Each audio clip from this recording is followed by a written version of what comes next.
Met eerste ligse dagbreek, die geskenk van nog 'n dag, stap ek dankbaar na my hengelplek, waar die grootes vir my wag. Soos die water oor my voete spoel, breek die branders my gedagtes oop. Dit laat my dink aan toe ek kind was, en hoe visvang diep in my are loop. Ek dink terug aan die mooi van my kinderdae, en verlange word die ritme van my hart. Ek dink aan visvang by Beervletdam se water, die Valiant se petroltank was kwart. Maar nog steeds wou my pa dit saam met my doen, al was hy siek of die sente regtig min. Ek glo dit was daar, waar my liefde vir meer as hengel begin. Ek onthou die vroeg opstaan voor dagbreek, die reuk van vetkoek en vars koffie op die stoof, waar my ma als gereed kry vir ons manne, sy doen meer as wat sy beloof. Ek onthou hoe my pa my lyn moes ingooi toe ek klein was, en op sy ou dag ek vir hom. Maar tyd staan nie stil nie, die einde het te gou gekom. Dis more than fishing, die goed van hulle wat ek onthou. Dis more than fishing, wat, my vriend, is dit nou vir jou? Dis die stop, die stilstaan, die groet, die verskil wat jy kan maak in mensgemoed. Dis die nederige waardering vir God se skepingswerk, terwyl jy staan met visstok in die hand. Die besef van sy groot genade steek dankbaarheid in jou hart aan die brand. Dis die plek van Jesus en sy disippels, waar hulle visvang, braai en brood breek elke dag. Dis die stil word, die kniebuig en opkyk boontoe. Onthou, waarvandaan kom jou krag? So terwyl jy hier staan en die natuur jou vinnig raadsaas, dink net, Jesus stap verby. Ek hoop dat jy sal kies om hom te volg, en dat jy nie sal bly. En mag dit wat hy vir my en jou gedoen het aan die kruis, ons sal aanmoedig om kragtig van sy genade te getuig, en dat ons visvangstories nie net van visvang lees, maar dat ons ook werklik vissers van mense sal wees. Ek is Nico Nel en nooi jou hartlik uit om te deel in hierdie onvergeetlike reis en word geïnspireer en aangegryp deur kragtige getuienisse met ewigheidswaarde. Ek het die voorreg om saam met besonderse gaste te kuier, waar hulle hierdie hartroerende getuienisse met my deel. Ons kuier saam in die ateljee, besoek van my gunsteling hengelareas in die asemrowende Suid-Kaap. Vang vis, maak die heerlikste kos so langs die water, aanskou die glorie van God se skepingswerk, word oorweldig in die grootheid daarvan en vind onsself staan in sy heilige teenwoordigheid. Dit alles en nog soveel meer. Moenie hierdie besonderse geleentheid misloop nie. Dit is jou tyd werd en sal verseker goeie vrug dra.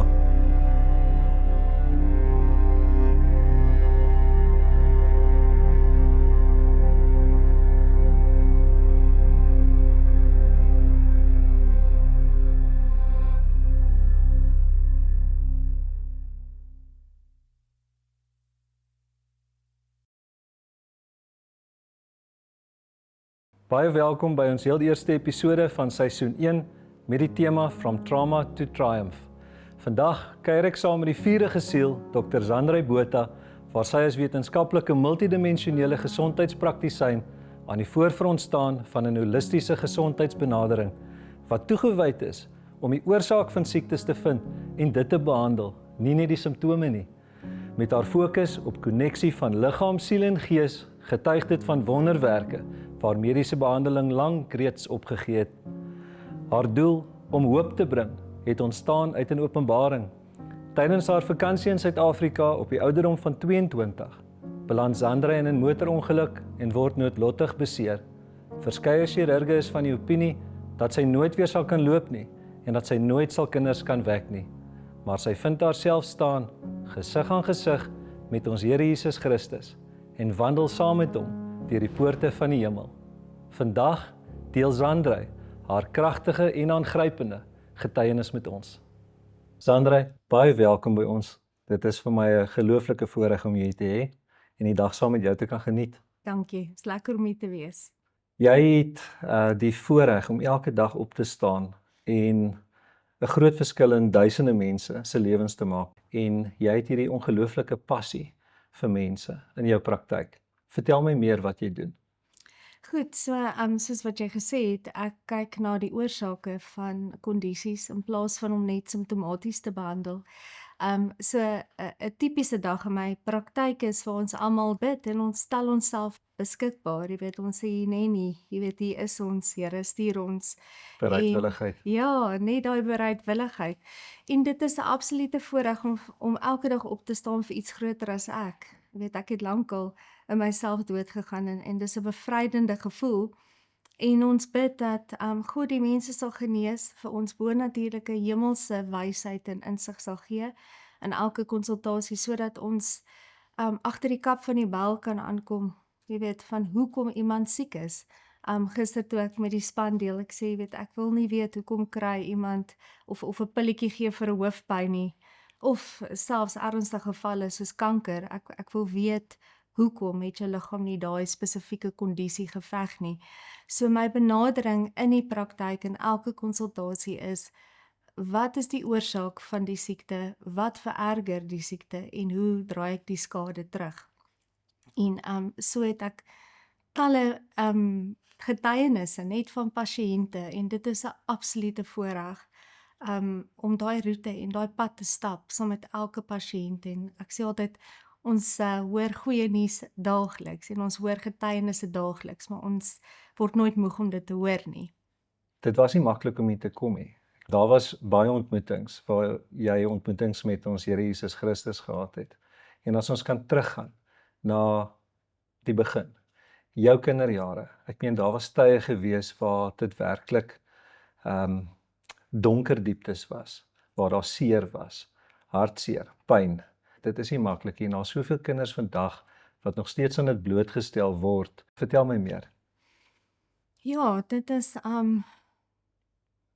soos jy sê, eintlik heeltemal te algemeen. Jy weet, en ek dink op 'n stadium het ek geglo dat elke kind word so groot. Jy weet, elke kind word so aangerand. Maar ek dink, jy weet, dit is omdat dit so 'n leuen was en omdat dit so teenstrydig is met God se ontwerp wat hy oorspronklik gehad het, dink ek daar was altyd iets in my wat gesê het, hierdie is nie normaal nie. Dis nie hoe dit moet wees nie.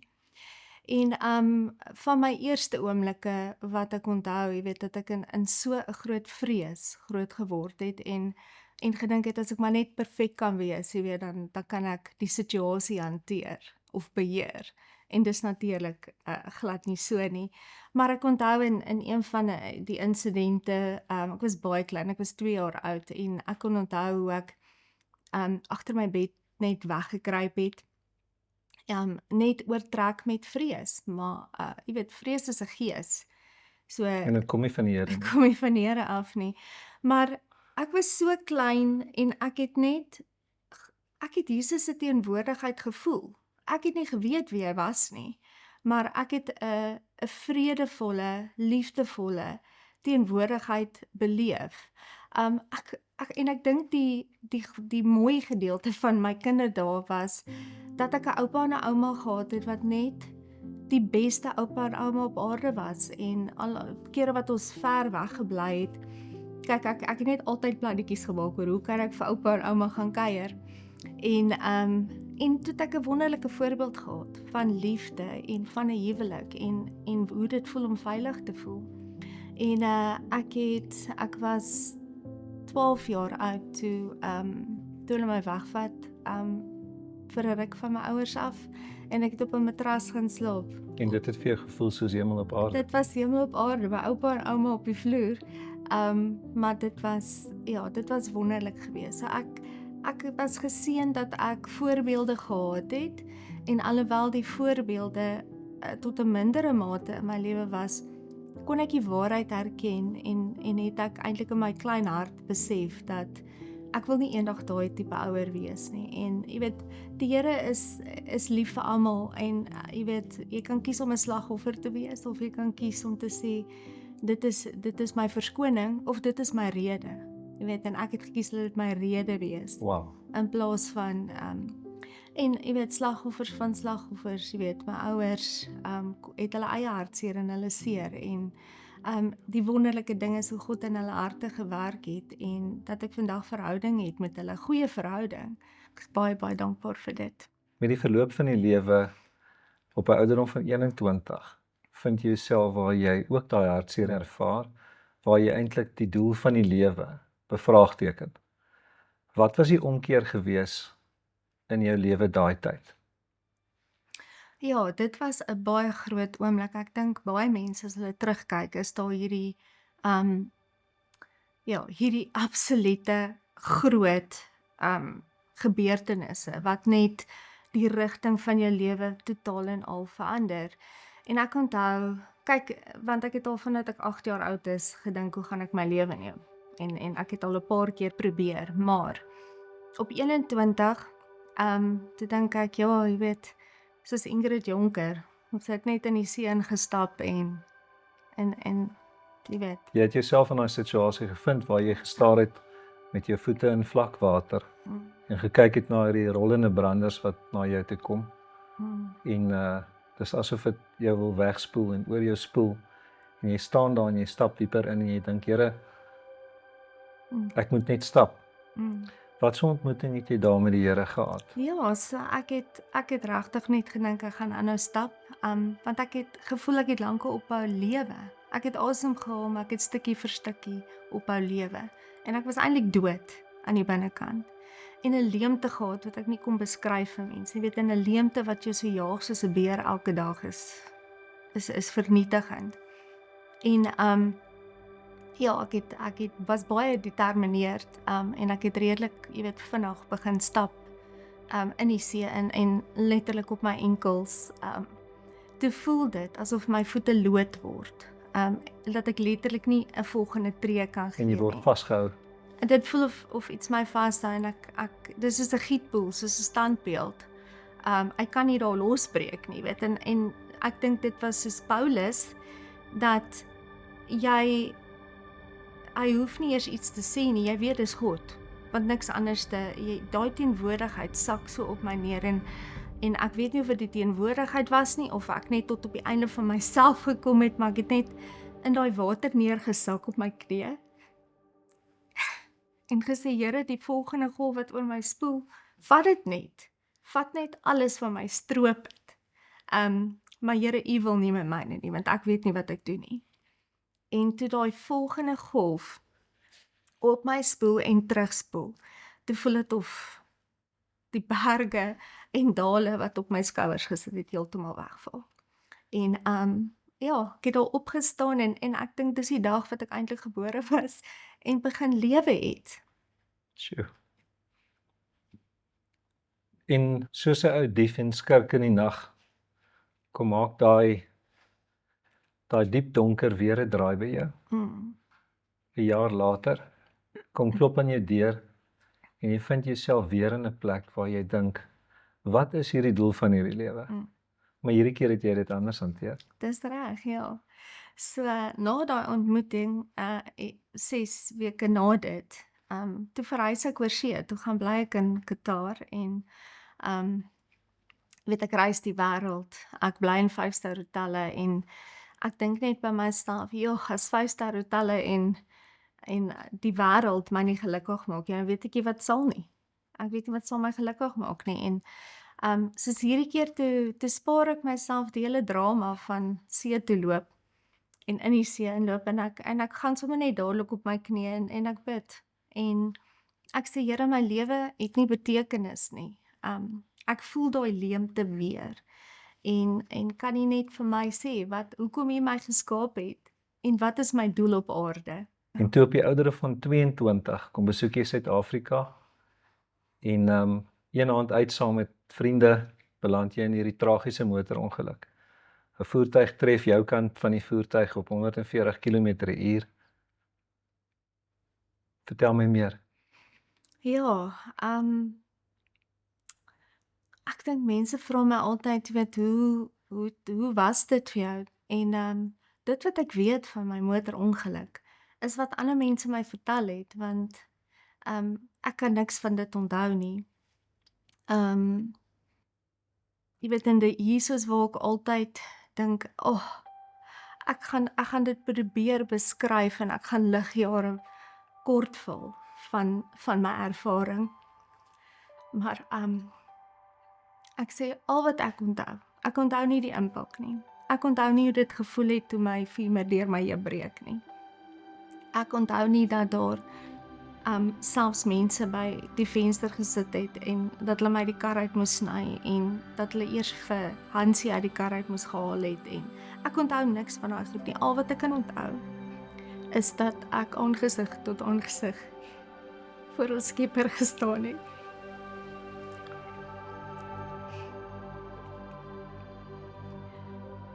Ja, en 17 jaar later is dit nog steeds baie oorweldigend.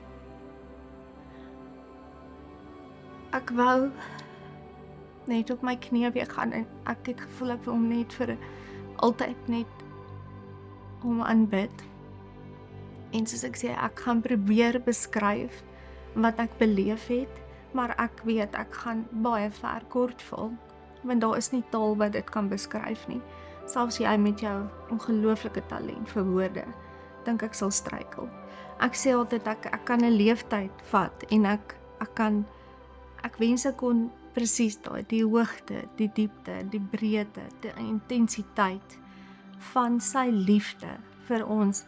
Jy weet, ek het altyd geweet ek is lief vir hom, maksimum, maar om te weet dat die almagtige koning, die skepper van die heelal, ek sê altyd the commander of the angel armies, weet wie ek is en maak bemoeienis met my en is werklik lief vir my. Dit is 'n grootheid wat ek nie kan beskryf nie. Maar mense vra my altyd hoe lyk Jesus, dan sê ek hy skyn. Jy weet, so ek het 'n silhouet gesien. En voordat ek kon die vraag vra, dis asof Jesus my gedagtes gelees het. En ek kyk om my rond en my vraag is, kan ek, jy weet, is dit die hemel, kan ek hier bly? Jy weet, alles wat wil ek sê, op een slag, al my gedagtes, antwoord hy in een sinnetjie. En hy sê vir my, jy kan nie bly as jy wou, maar wil jy nie teruggaan en gaan hoop saai nie.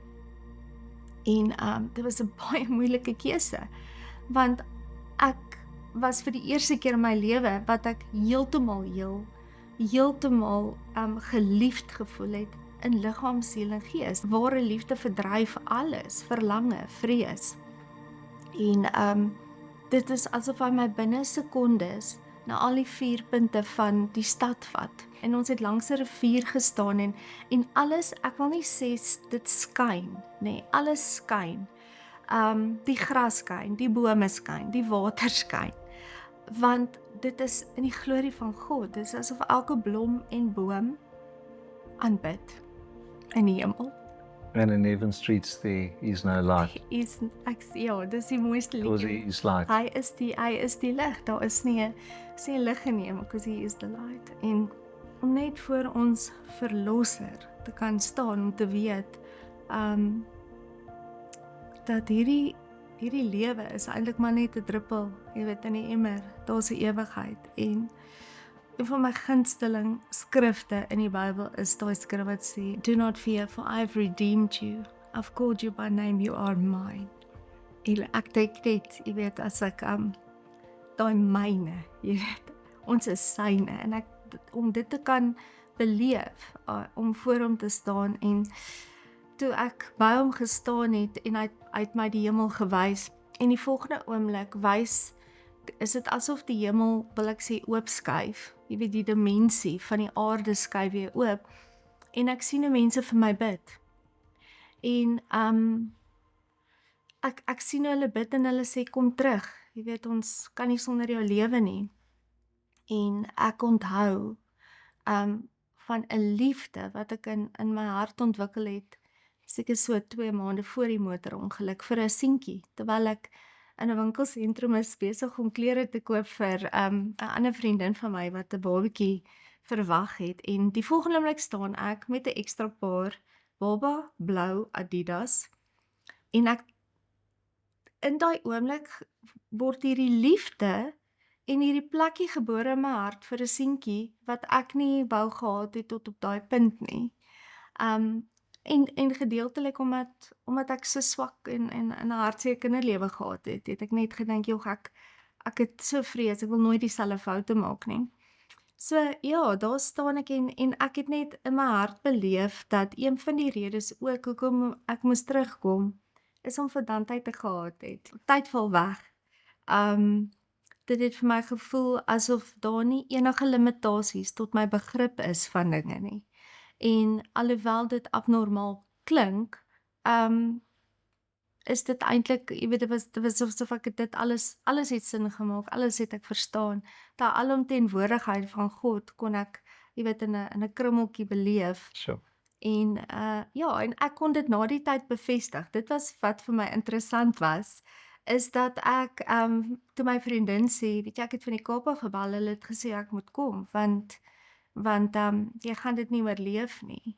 En toe skryf sy 'n gedig vir my en wat sy nie geweet het nie, jy weet, teenstaan dit wat die dokters oor my spreek, jy weet, en sy gaan dit nie maak nie, en sy sê net nee, sy sal, julle ken haar nie, sy gaan dit maak, en ek het vir almal vertel ek gaan 'n seentjie hê, en sy het dit in daai gedig gespreek, en sy sê nee, wat van Dante, sy moet hier bly, so ek kon dit vir haar sê, het jy die verpleegster gebel? Sy sê, maar hoe het jy dit gehoor? Jy was, jy weet, gesedeer, ek was in 'n koma, ek was op lewens, jy weet, ondersteuning en 'n ventilator en al daai goedjies, so ja, Wow. mense wat langs my bed kom sit het, jy weet, kon ek sê, dankie dat jy gekom het, hulle sê, maar hoe het jy geweet ek was daar, maar ek het hulle gesien. En toe maak jy die besluit om terug te kom en hoop te bring vir mense.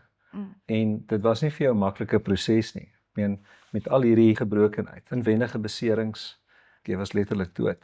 Waar begin jy met hierdie herstelproses? Hoe het jy dit deurgewerk? Ja, wel, nie op my eie nie, verseker nie. So ja, toe ek besluit die keuse maak om terug te kom, ek dink ek het gedink ek gaan wakker word en alles gaan oukei wees, en ek het 8 keer wakker geword. My pa het vir my 7 keer liefdevol vertel dat ek in 'n motorongeluk was. Maar ek kon nie daai 7 kere onthou nie. Die 8ste keer, ek sê toe oorwin ek, en toe bly ek wakker. Ek voel partykeer tot my bittere spyt.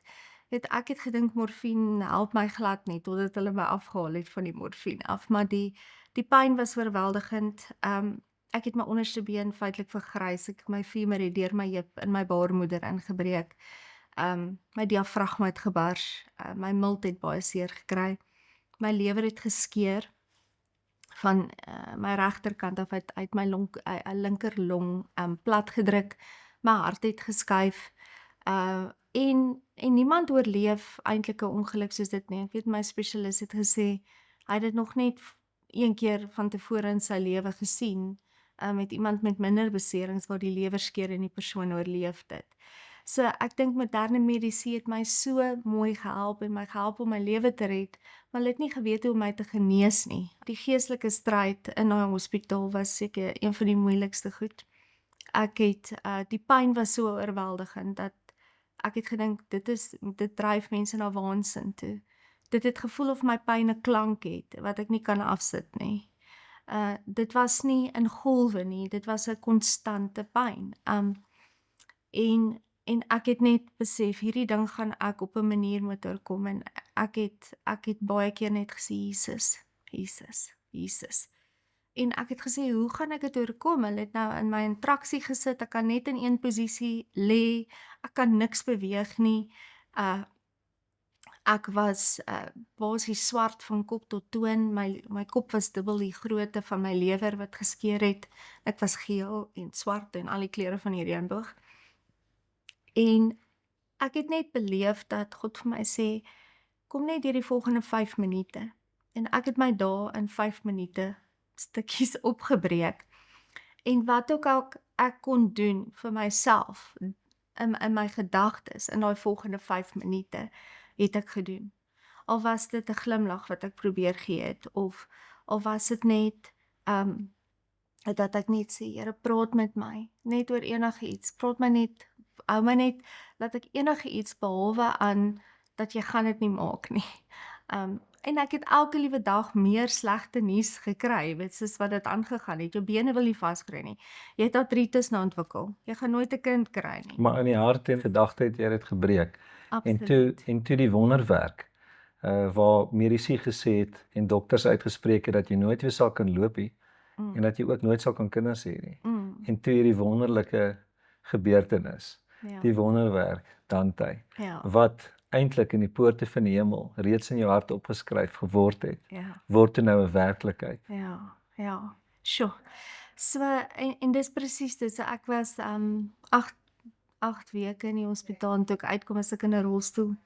So ek was 'n jaar lank in 'n rolstoel wat ek besef het mense, jy word anders te behandel in 'n rolstoel. Maar ek wou regtig die koninkryk van die Here uitbrei en ek het ook aanvaar as dit in 'n rolstoel moet wees. En ek het gebid en gesê Here, daar moet iets anders te wees. Toe hulle my heup wil vervang omdat ek artritis het 'n jaar na my motorongeluk. Toe besef ek mediese gaan my simptomaties behandel vir die res van my lewe. Gaan vir altyd op 'n Clexane-inspuiting moet wees om my bloed te verdun. Hulle gaan my heup vervang en toe ek vir die ortopeed sê maar die volgende ding gaan nie my been amputeer. Toe trek hy net sy skouers op en ek het net gedink nee. Want ek verloor niks meer verder in my lewe nie. Ons wil nie verloor nie, ons wil vorentoe gaan. En ek bid en ek sê Here, moet iets wees. En my eerste, wil ek sê, ontmoeting met wat my in die mediese rigting gesit het waar ek nou is ozonbehandeling. So ek gaan toe nou vir 10 sessies. Ek wou net sê dat as jy siek is, het almal advies vir jou. So ek was 'n bietjie naar vir advies. En ek ook trots op daai punt, jy weet. Ja. Niemand verstaan waardeur ek gaan nie en ek het my oomblikke gehad wat ek in die hoek wil gaan sit. Ek sê ek het net nie 'n vermoë om daar te bly nie. En daar gaan ek vir daai 10 ozon sessies. En God maak dit so want ek het alles verloor, nê. Finansiëel is ek geruïneer want ek kan nie werk nie. En ek gaan toe gratis vir die behandeling. En 10 sessies later, toe vat ek my eerste tree. En ek sê altyd, ek weet nie wie het meer gehuil, ek of my biochemikus wat ook net in geloof maar saam met my op pad gestap het en gesê het, ek weet nie En daai was vrugte van geloof, né? Ja, en toe voel ek net, ek moet hierdie toestel koop en ek moet dit bekostigbaar maak vir mense. En dit is waar dit eintlik begin het met 'n ek wil sê, jy weet 'n amazing toestel, maar hoe ek pasiënte daar kon sit en tot hulle minister. Jy weet dit is nie net fisiese genesing nie. Jy weet daar in die gees, ons is liggaam, siel en gees. En baie keer is daar genesing wat daar moet gebeur. En so het ek my CD's bevorder en ek het ander toestelle begin gebruik en later het ek my meesters in natuurlike medisyne gedoen en my PhD spesifiek in outoimmuun en kanker. En ek is getroud toe ook so tussendeur en ja, daai gedagtes van jy sal nooit 'n kind kan hê nie. Maar ek sê as God vir jou belofte gemaak het, ek sê daai ding kan jy bank toe vat. Al sê 10 ander mense iets anderste. En ek onthou toe, God herinner my dat ek het so ek kon nie eens my arms lig nie, maar toe hulle vir my die dag sê, die kans dat jy gaan swanger word is so min, want jou femur het deur die heup gebreek. En geen dokter gaan jou eties help om swanger te word nie, want dit sal jou lewe in risiko sit en omdat jy nie regtig meer funksionerende milt het nie, is jou lewensverwagting nou redelik korter. En ek onthou ek het so gelê en ek het so 'n brief geskryf vir Dante. Ek het dit op skrif gesit. Weet, write your vision down and make it plain. Jy weet, ja, dit is presies wat die woord sê. En ek onthou in daai brief het ek vir Dante geskryf en dit was toe ek nog in die ongeluk was in die hospitaal. Jy ignoreer die dokters basies, jy weet. Kom as jy Kom mamma streed vir jou. My liggaam sal okay wees by die tyd wat jy kom. Ja, en dit is so dit was so 3 jaar na die motorongeluk toe is ek en sy pappa getroud en ons was so 4 maande getroud. Toe word ek swanger en dit was 'n verskriklike moeilike swangerskap. Ek het nie 'n maklike swangerskap gehad nie. Ek was tot op 8 maande toe Dante met 'n noodkeiser gebore was, maar daar was 'n vrede wat ek net nie ook kon beskryf nie. Dit was nie chaoties vir my nie. Almal het om my rondgehardloop, maar ek het net hierdie vrede gehad. En Dante is toe blitsvinnig uitgehaal en toe ek daai 4 kilogram babatjie vashou en ek soos ek vir jou nou nog gesê, toe ek so afkyk en ek kyk na daai gesig en hy kyk so na my om te sê, wat gaan aan? en ek kyk af en ek sê, Dante, jy hoef nie nou die lewe uit te sorteer nie, of te verstaan nie, ons sal dit saam doen. En hy het net so begin huil, en hy tot vandag toe huil op die mooiste manier, ek sê altyd sy traantjies is so perfek in die middel, en dan loop dit so af. En ek het net so diep asem gehaal, en hierdie wonderwerk vasgehou, en toe ek so in en uit asem, toe ruik ek die hemel, en toe besef ek, dis die beste hoe ek dit kan beskryf, is dat die hemel ruik soos 'n pasgebore baba. Wow. Niet. Ja. Dante was 14 maande oud gewees. Toe kom die lewe weer met 'n draai en weer met hartseer en pyn. Dis asof hy wou kleef, maar jy het nie toegelaat nie. En toe is daar ook 'n gebeurtenis in jou lewe. Dis reg, so Dante het baie siek begin word. Koorse wat ek nie kon breek nie. Hy was amper deursigtig, so bleek was hy, rooi onder sy oogies. 3 pediaters later het ek geglo ek is neuroties. Ek wou neuroties wees. Ek wou nie reg wees nie, want met my opleiding en my toestel het ek opgetel dat Dante eintlik baie sieker was as wat ek vertel was, en ja, ek het eerder dit geglo, ek wou dit glo, en op 'n stadium kon Dante nie loop nie, en ek vat hom weer pediater toe, en die pediater bel my toe en sê, ek moet inkom, en ek dink, joh, dit is asof die aarde onder jou oopmaak, en niks berei jou voor, as hulle vir jou sê, jou kind het leukemie, en hy het omtrent 5% kans om te oorleef. Ja, so, in die middel van dit is ek toe nou besig nog om deur 'n egskeiding te kan gaan, wat ek nie sien kom nie. Ek, my praktyk, ek kon te glad nie praktiseer nie, so weer eens verloor ek finansiëel alles in my lewe, terwyl, ja, my lewe gaan letterlik op. Ek sê, dit is, when your life goes up in flames, dis hoe dit lyk. Niks bly staande nie, jy weet, alles is verbrand om jou. Ek sê die beste hoe ek dit kon verduidelik is, soos, jy weet, jy swem in 'n see, en jy is onder, en jy wil opkom vir asem, maar die volgende golf is daar, en dit was net, ja, daar's ook net weer eens, daar's nie woorde om dit werklik te beskryf hoe erg dit was nie. Maar ek onthou die een aand, en ons begin toe met dadelik die volgende dag met chemoterapie. Ek het al my ander behandeling saam met dit gedoen, sodat my kind se kanse net beter was vir oorlewing. En die een dag toe die dokters ook net weer sê, bel die familie, weet hy gaan dit nie maak nie. Ek onthou, ek het vir Dante, weet hy is 2 jaar oud. Ek lê in sy kot basies saam met hom. Ek sê, Here, wat gaan aan? En hy sê, jy ken my. Ek sê, ja Here, ek dien nie 'n Here wat vir my wonderwerk kind gee, en om 2 jaar later van my af wegneem nie. Dis nie wie ek dien nie. En God sê, weerstaan dit, dis nie van my af nie. Hierdie is nie my wil nie. Geen kind wat kanker het, is my wil nie. Geen mens wat siek is my wil nie. Jesus het almal genees. Hy het nie voorwaardes nie, hy het selfs heidene genees, hy het selfs mense genees wat nie eers geglo het nie. En weet jy, terwyl ek vir Dante so vashou, sien ek 'n visie, waar ek by 'n tafel sit, en oorkant my sit 'n baie aantreklike man, en hy sê vir my, kyk hoe sukkel jou kind. Kyk hoe moeilik is dit vir hom. Hoekom laat jy hom nie net gaan nie? Jy weet tog hoe's die hemel. Jy weet hy kan op 'n beter plek wees. En ek besef dat dis teenstrydig met wat God vir my gesê het. Jy weet, en dit klink alles, jy weet, mooi, en ek dink hoeveel mense val vir daai leuen. En ek kyk vir daai persoon en ek sê vir hom, wie is jy? En hy wil my nie antwoord nie. En ek sê in die naam van Jesus, wie is jy? In die volgende oomblik manifesteer Satan homself. En ek sê vir hom, ag, jy weet jou lafaard. Jy weet jy kom val 'n klein 2-jarige seentjie. En dit is regtig, weerstaan die duiwel en hy sal van jou afvlug en ek het dit fisies gesien. So weer eens is daai, jy weet dis 'n geestelike stryd, dis 'n kopstryd. Dit was 4 jaar. Tante het vir 4 jaar wat was op so geveg vir sy lewe.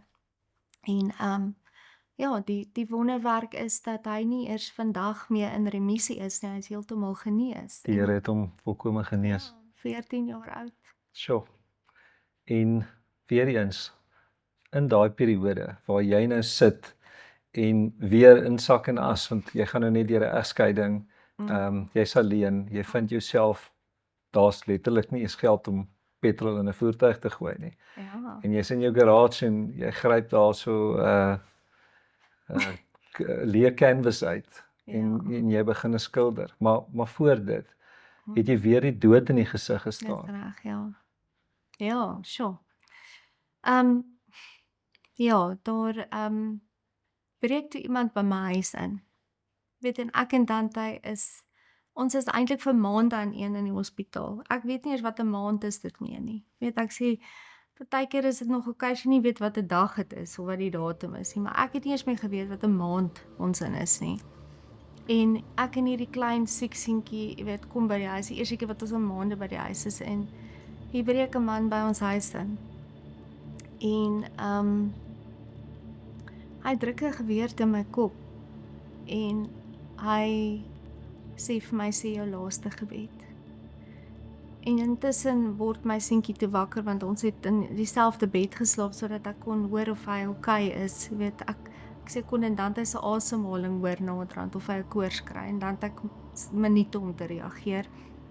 En ek hoor Dante sê net, mamma, moenie my mamma seermaak nie. En hy pleit vir my lewe. En hy's 2 jaartjies oud. En daai man sê vir my, ek moet my laaste gebed sê, en weer eens sê God vir my, dit is natuurlik nie van hom af nie. En ek sê net vir hom, ek sal nie bid nie, Jy want staan nie onder sy gesag nie. ek sterf nie vandag nie. En hy trek die sneller. Soos hy was absoluut demoonbesete, 'n psigopaat, vind ek later toe na uit. Trek die sneller en die geweer maak net klik. En elke keer wat uit die geweer in my kop, want nou is my, jy weet, Dante klim op my en ek wil net nie hy moet vir Dante raak skiet nie, so dan sit ek vir Dante, jy weet, half so teen die muur en ek hou my hand net daar en ek probeer, jy weet, sê, dis okay Dante, dis alright. En hy trek die sneller. En hy het die sneller 9 keer getrek, wat die geweer net klik maak. En dan raak hy so kwaad. Hy het my probeer verwrig. Ek het bewussyn verloor. Ek het my tong stikkend gebyt. Het gevoel of my oordromme gaan bars. My mond was vol bloed gewees. En maar hy vat toe die geweer weer en ek dink hulle as hom oorhaal nê, dit was soos 'n 9 mm. En hy druk die geweer op die matras en hy trek hy sneller en hy skoot gaan af. En na dit probeer hy my weer 3 keer skiet. En skote gaan nie af nie. Klik, klik, klik maak. En ja, en hoe God dit bewerkstellig het dat hy ons los en sy woorde aan my was, daar's iets groter as ek in hierdie kamer. En hy sê vir my, jy is nou veilig. Hoe sal iemand wat jou probeer vermoor nog vir jou sê jy is veilig? 'n Ander pastoor hoor toe van wat met my gebeur het, deur 'n vriendin, wat ek vertel het, en hy gaan toe na die gevangene toe waar hierdie man gehou word, en hy eintlik om na hom toe uit te reik. Jy weet, want hy het 'n verskriklike hartseer lewe ook gehad. Jy weet, hy as 'n seentjie slegte goed met hom gebeur. Jy weet, so ek sê, almal is victims van victims, jy weet, en jy kan kies. Ja. Jy kan kies watter kant toe gaan jy gaan. En daai dag gee oor 1000 man se harte vir Jesus. Weet, en God het dit nie op my pad gebring nie, maar God sal jou pyn He'll give your pain a purpose. Jy weet, laat hy selfs van daai slegte situasie iets kon vat en 1000 mense, jy weet, kan die koninkryk nou ingaan as gevolg van 'n baie slegte situasie. Sjoe, en daar's niks wat gesê gaan word waar die saad gesaai word wat Leah na God toe sal terugkom nie. Nee. En daar gebruik die Here hierdie donker situasie wat vir jou hierdie gelooflike kalmte in daai oomblik waar jy hierdie onwrikbare geloof het. Ervaar jy daai kalmte van Jesus Christus en jou aanvaller soog en sê hier is 'n groter mag, hier is 'n groter autoriteit. Ja. Sjoe. Terug by die canvas, Ja.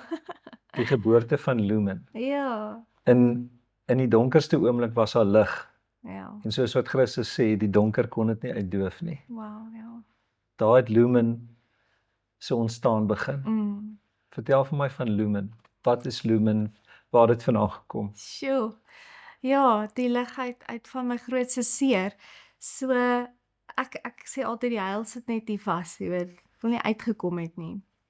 En ek word die eendag wakker en ek sê net, Here, daar's niks van my oor nie. Ek loof hier, ek kan bid hier, maar Here, daar's nie veel van my oor nie. En ek gaan na my motorhuis toe. Weet ek het nie sout en peper in my huis gehad nie, so waar gaan ek nog verf en maar ek word wakker met hierdie prentjie van wat ek moet skilder. En ek kry vraggies, 'n klein canvas en presies die 4 kleure wat ek nodig het. Jy weet, toevallig, jy weet mos. Toevallig. Toevallig. En hier op die canvas word Lumen gebore, wat natuurlik lig beteken en Lumen finds the lighthouse. she finds the lighthouse en ek sê, wow, dis nou interessant dat ek nou hierdie karaktertjie geskilder het. Dit ek skilder die plaashuise en die aloes en hierso lê 'n baie kinderlike, jy weet, karaktertjie voor my. En ek sê, Vader, wat wil jy moet ek met haar doen? Hy sê, maak haar lewendig. En net so, dit was binne 'n paar minute.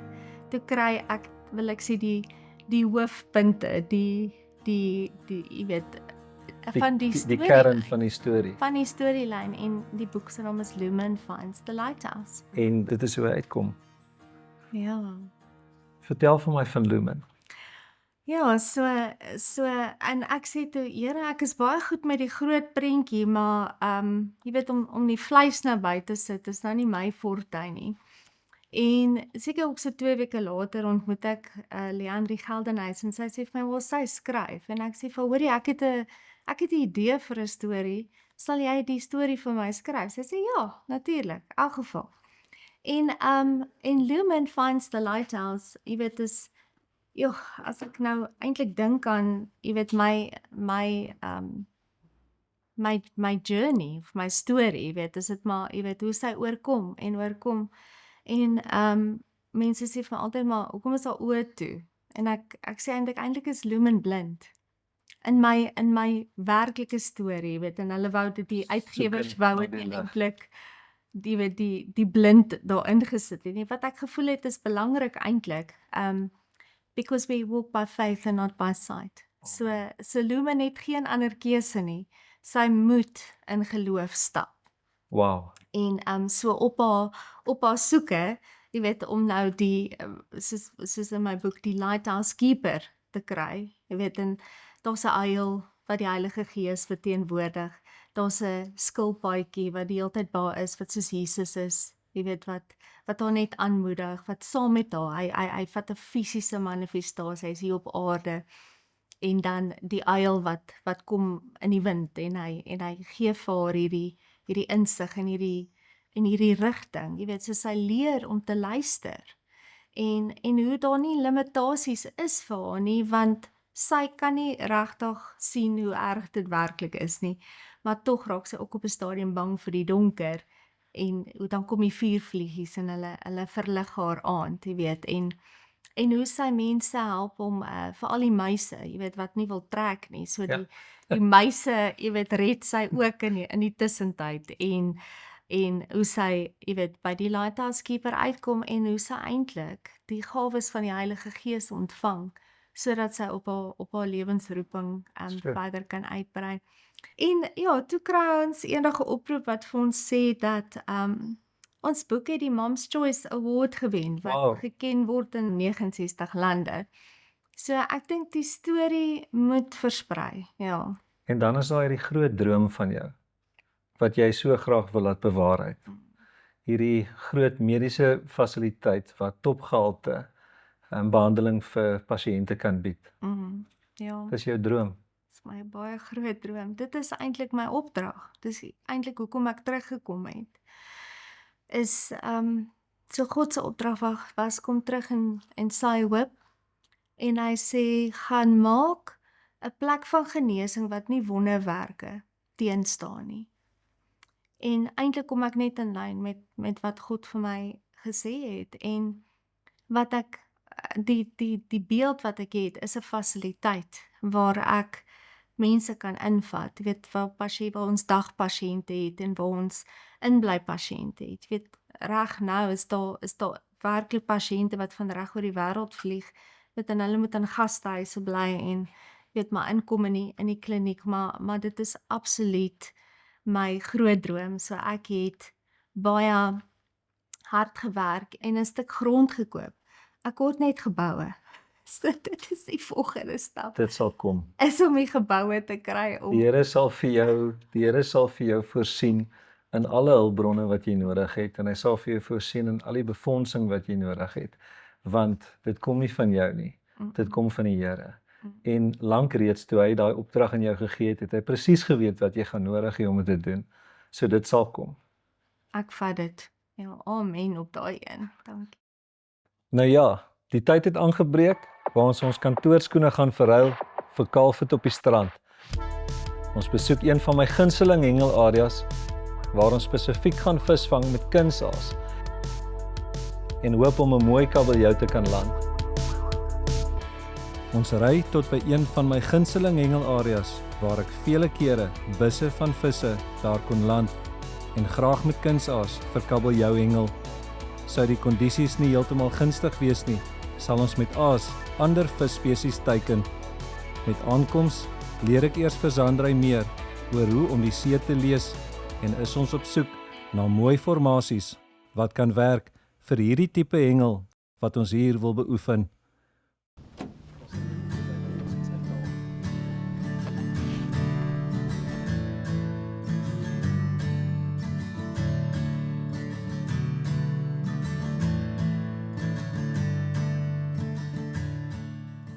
Jy weet ek het nog nooit hierdie gedoen nie, nog nooit vis gevang nie. Gaan jy my mooi leer. Vandag is daai dag. En wat vir my so lekker is wanneer ons hier afstap op die strand. Dan is dit asof die gewig op jou skouers net afval en jy kom op die strand en dis die plek van Jesus se disippels. Ek meen toe dis die plek waar hy Andreas en sy eerste disippels gekies het toe hulle aankom na die land toe. Waar hulle vir Jesus gekry, hy was besig om vis te braai. So dis hoekom die koneksie vir my daai resemblance het van op die strand. Dis heilige grond. Dis die plek van Christus. Ons maak kos, want kos maak bring mense bymekaar. En daar's soveel verwysings na kos eintlik. Net so. In die Bybel. Ja. Weet die vermenigvuldiging en ja, soos jy sê die laaste maaltyd en die wyn. Dit was sy eerste wonderwerk. Ja. Jy's reg, Water en daar's wyn. iets omtrent dit. Verseker. Ja, almal bymekaar te bring. Love it. Kom ons geniet die dag. Ja, sien uit.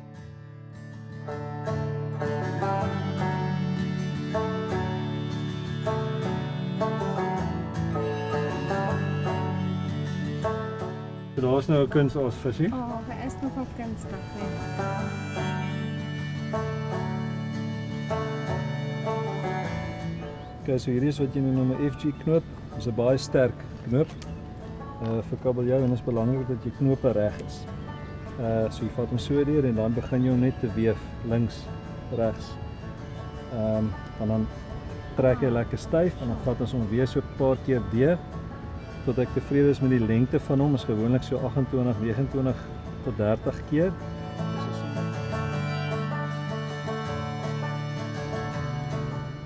En daar het jy jou, want ons wil nie jy moet 'n vis verloor vandag. En daai is 'n baie sterk knoop. Wow, baie dankie.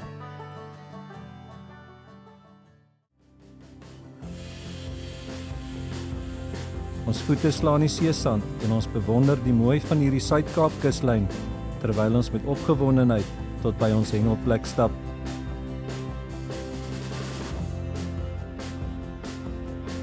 Na 'n vinnige paar lesse van waar en hoe om in te gooi en in te katrol, is dit tyd vir lynat maak. Net jou vinger, Los net jou vinger. Jy hou die stok. Jy hou die stok. Jy gooi die stok in die water. Liewe asseblief. Na 'n paar keer se gooi, katrol en herhaal, is Andrei heel gemaklik met die hantering van stok en katrol, asook die lees van die branders, en doen sy dit soos 'n kundige. Dit is super pret, ek love it. Ek is excited. Met die systrome wat pla en ons kunsaas te vinnig uit ons strike zone neem, word daar aanpassings gemaak en was dit tyd om van strategie te verander. Dit was nie lank nie en die visstok sak. Wat jy gaan doen is, kry jou hand bietjie vorentoe, los eens met die katrol. OK, daarso, daai posisie. OK, trek met jou linkerhand. Dis 'n mooi vis. OK, trek. Hou die lyn styf, né? Trok. Moenie katrol nie. OK, nou. O, dan stop ek. Andrei neem haar plek agter die visstok in en na 'n goeie hantering van die groter hengelgery en balans tussen lyn gee en lyn op katrol, was die vis in die vlakwater. Yes! Is 'n haai! Is dit 'n haai? Wat? Wow! Oh, gaan hy oh, ek wil so graag 'n vis vang vir my seentjie. Dit vang ek dit. Wow. O, hy's mooi, gaan hy lewe? Gaan hy lewe? Oh, sorry visie. Bietjie vorentoe met jou regterhand. Daar sy. Oh. Na 'n foto of 3 later kon ons die sandhaai weer veilig vrylaat vir 'n volgende keer se vangs. Baie sterk saamsweet. Kom maar los.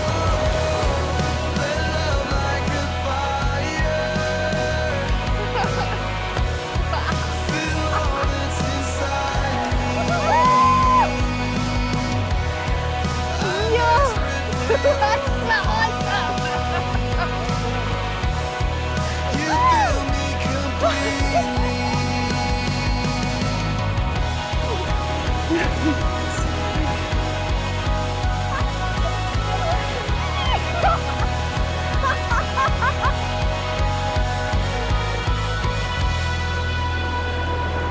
Here, Alba. Here, thank you, sis. Wow. Sure.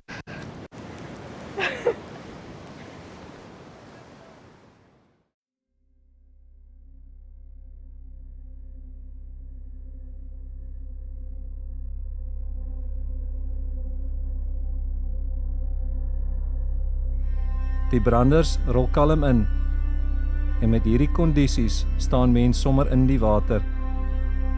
Jy sien, hoor en voel die branders wat deur jou spoel en die een word met die natuur. Ons word bederf met 'n skool dolfyne wat reg voor ons verby swem.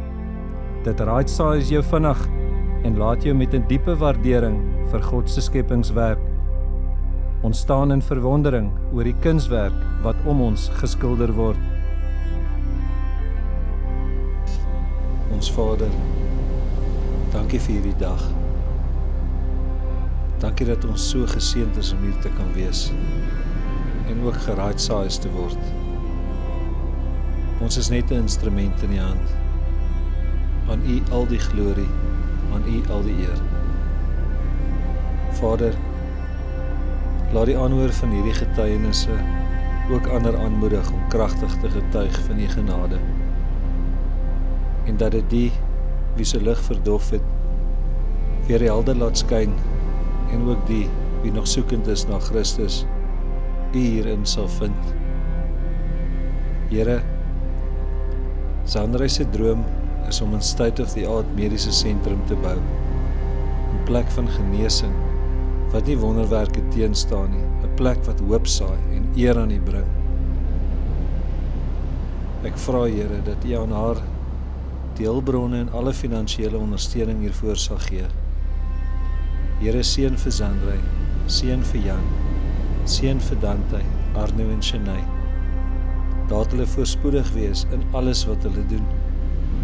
Trek 'n leerskare van engele om hulle, Here, waar hulle ook al leef en beweeg. Ons dank, loof en prys U in die naam wat by magte is om ver meer te kan doen as wat ons kan bid of dink, in die magtige naam van Jesus Christus. Amen.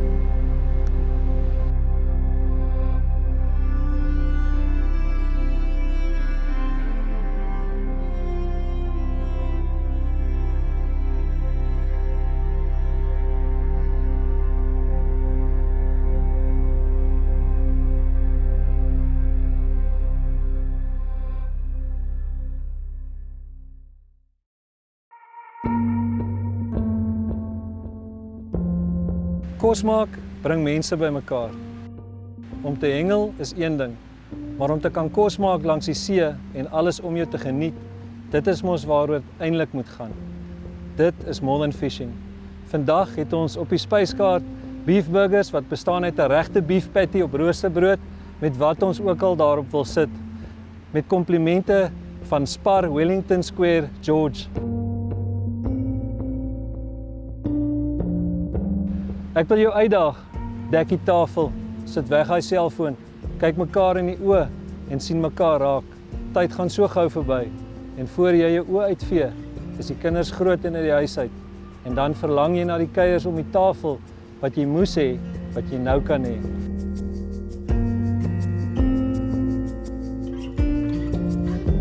Geniet die kos maak en die kuiers saam, die gelag en die simpel wees.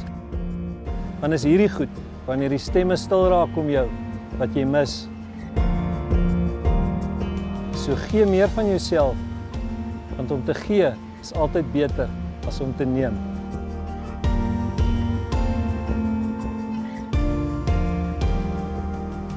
Ja, Cheers. dankie. Daar's hy.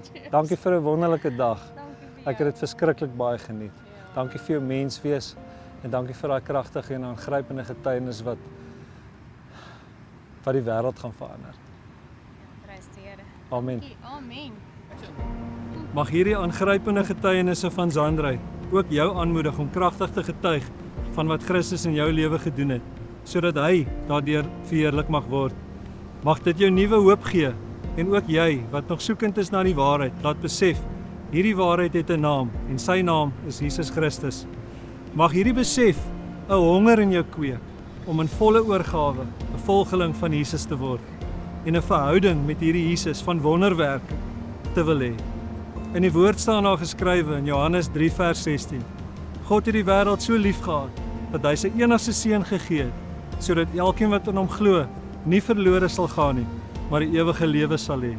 Verder in Johannes 5 vers 24 staan daar geskryf, waar Jesus praat en sê, dit verseker ek julle, wie luister na wat ek sê en in hom glo wat my gestuur het die ewige lewe. Dit is 'n besluit weg. Moenie dat hierdie geleentheid by jou verbygaan nie. Die Here is getrou, altyd. En soos hy beloof in Psalm 91 vers 11, hy sal sy engele opdrag gee om jou te beskerm, waar jy ook al gaan. Hierdie was 'n werklikheid vir Zandrey. Verder in vers 14 tot 16 staan daar geskryf, omdat jy my liefhet, sal ek jou red, sê die Here. Omdat jy my ken, sal ek jou beskerm.